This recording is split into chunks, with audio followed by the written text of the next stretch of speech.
बीमारियों के इलाज में होने वाले खर्च का बड़ा हिस्सा दवाइयों का होता है। हमारी टीम की एक सदस्य ने आमतौर पर काम आने वाली कुछ दवाइयों का एक प्रिस्क्रिप्शन डॉक्टर से लिया। फिर उन्होंने ये दवाइयाँ बाजार में एक केमिस्ट की दुकान से खरीदी। कितना? 2151। और यही दवाइयाँ उन्होंने जेनेरिक मेडिसिन्स की दुकान से भी ली। कितना हुआ इसका? 354। दवाइयों की कीमत में जमीन आसमान का फर्क दिखाई दिया। राजस्थान में कम कीमत में मिलने वाली इन जेनेरिक दवाइयों की शुरुआत की चित्तौड़ के पूर्व कलेक्टर डॉक्टर समित शर्मा ने।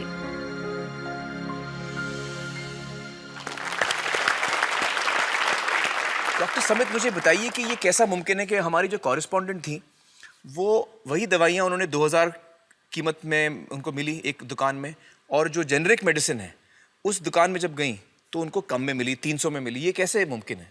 ठीक इसी समय प्रतिक्षण प्रतिपल एक ट्रेजेडी हमारे चारों ओर घट रही है। अर्थक्वेक की या कोई सुनामी की बात करें, उसमें जितने लोगों की जानें एक दिन में जाती हैं, उससे ज़्यादा जानें प्रतिदिन इस ट्रेजेडी की वजह से जाती है। जी, वो क्या ट्रेजेडी है? वो ट्रेजेडी ये है साहब कि जो दवाइयों की जो वास्तविक कीमत है वो तो बहुत ही कम है, पर जो दवाइयाँ हम जब बाजार से खरीद के लाते हैं तो हमें वो 5 गुना, 10 गुना, 20 गुना, कई बार तो 50 गुना से भी ज़्यादा दामों पे हम उसको खरीदते हैं।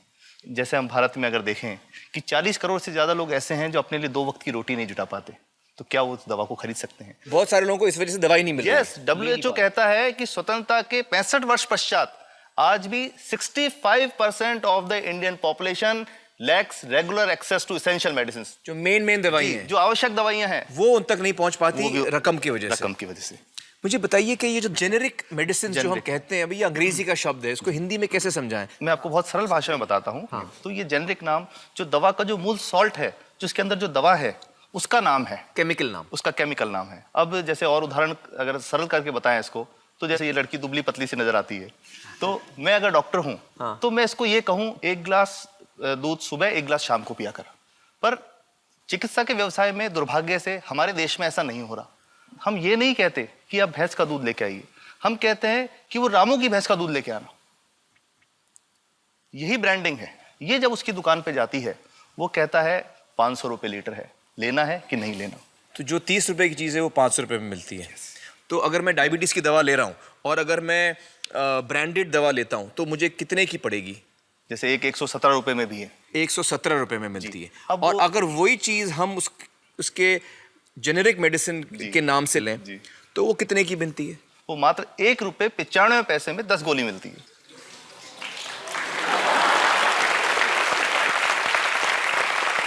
और दोनों गोलियों में कोई फर्क नहीं है किसी किस्म का? 100% समान, क्योंकि इसकी उत्पादन लागत ही इतनी है। उसका manufacturing, packaging, transport, retail margin, जो उसके मार्जिन जो हैं, जो हमारे ज्यादा वो सब मिला करके उतने की ही पड़ती है। कुछ कैंसर के मैं आपको उदाहरण दूंगा, उसमें एक ही दवा जो ब्लड कैंसर के काम में आती है जी, बाजार में 1.25 लाख रुपए का एक पैकेट मिलता है। 1.25 लाख का एक पैकेट जो 1 महीने चलता है। और जेनरिक में वही दवा जेनरिक में अलग अलग कंपनीज जो बनाती हैं, एक 10,200 में बेचती है, एक 8,800 में बेचती है और एक 6,500 में बेचती है। मतलब ये आपका ये कहना है कि आपके ये प्रयास से इतने कम में राजस्थान में पब्लिक को, आवाम को ये दवाएं पहुंचा रहे हैं आप इस वक्त? जी, क्या बात है। मेरा ये सवाल है कि डॉक्टर्स जो हैं वो हमारे पर्ची पर जी जेनेरिक नाम क्यों नहीं लिख के देते? क्यों लिखते हैं वो ब्रांडेड? जाने नहीं देंगे बाहर फिर? नहीं, सब जाने देंगे। जब एक नया मेडिकल प्रैक्टिशनर जब प्रैक्टिस शुरू करता है तो उसके पास जो कंपनी के जो मेडिकल रिप्रेजेंटेटिव्स होते हैं, सेल्स बढ़ाने का उनका काम होता है, मार्केटिंग प्रिंसिपल के हिसाब से सेल्स एजेंट होते हैं बेसिकली। फिर वो कहते हैं साहब आप हमारी जो दवा है यही लिखना, ये बहुत बेहतर दवा है, इससे मरीज ठीक होगा। और उनको डॉक्टर्स को लिखने के लिए उनको प्रेशराइज किया जाता है, उनको टेम्प्ट किया जाता है। तो ये इसमें बहुत बड़ा कारण है जो दवा की कीमत को उसकी वास्तविक कीमत से 5-10 गुना 20 गुना तक बढ़ा देता है। एक बहुत बड़ा कारण है, क्योंकि हमारे पास जब हम टेंडर करते हैं तो बहुत सारे कंपनी वाले आते हैं, जो भारत की जो सबसे बेहतर कंपनियां, जिसके भी नाम वो रेपुटेड कंपनियां जिनके नाम आप ले सकते हैं, वो सभी हमें वो उसको जो 70 रुपए की है उसको 2 रुपए में 5 रुपए में दे रही है, 30 रुपए की दवा 2 रुपए में दे रही है। इतना ज्यादा फर्क तो कंपनी तो दे सकती है और देना चाहती है और हमें देती भी है इतनी कम दामों में, हमें दे रही है ना, ये संभव तो है। अच्छा, मैं आपको बताऊंगा कि भारत से हम लगभग 45,000 करोड़ रुपए की जेनरिक दवाइयां प्रतिवर्ष विदेशों को निर्यात करते हैं।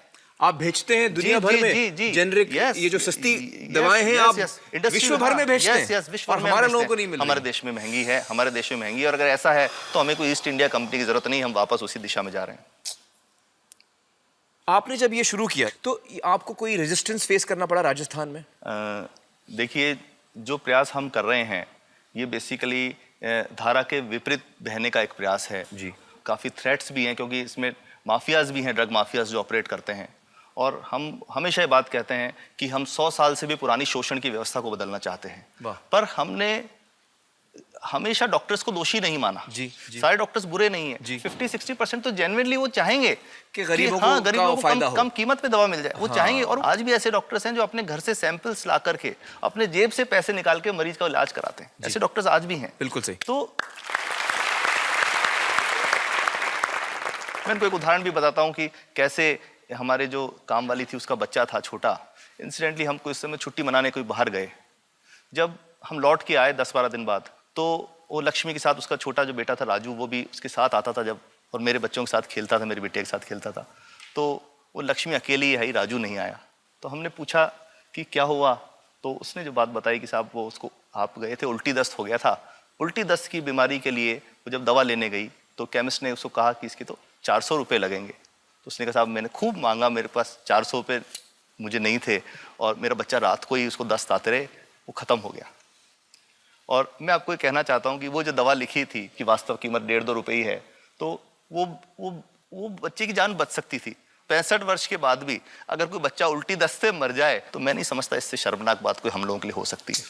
और सबसे बड़ी बात कि इसे आसानी से बदला जा सकता है। हमें सबको एक समन्वित, एक संगठित प्रयास करने की जरूरत है। ये तो कुछ भी नहीं है, कोई नई फैक्ट्री खोलनी नहीं, कोई नई दवा नहीं बनानी, ये सब जो गलत चल रहा है इसको रोकना ही तो है। तो दोस्तों, डॉक्टर समित की बातों से हमें यह पता चला है कि दवाइयों का जो कॉस्ट होता है, जो उनको बनाने का खर्च होता है, वो बहुत ही कम होता है, और हमें इन कम दामों में ये दवाइयाँ मिल सकती हैं अगर हमारी राज्य सरकार जेनेरिक मेडिसिन की दुकानें खोले, जैसे राजस्थान सरकार ने किया है, और जिसके लिए हम उन्हें सलाम करते हैं।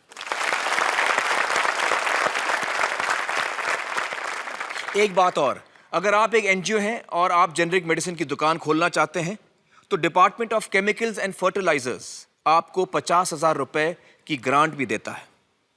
डॉक्टर समित, आपने बहुत ही बेहतरीन काम किया है और इस बहुत ही अहम मुद्दे पर रोशनी डालकर हमारी आंखें खोल दी हैं, और हमारी दुआ यह है कि जो काम आपने राजस्थान में शुरू किया है वो हर राज्य में फैले, देश के कोने कोने में फैले। बहुत बहुत शुक्रिया हमारे साथ बातचीत करने का doctor Samit, thank you so much.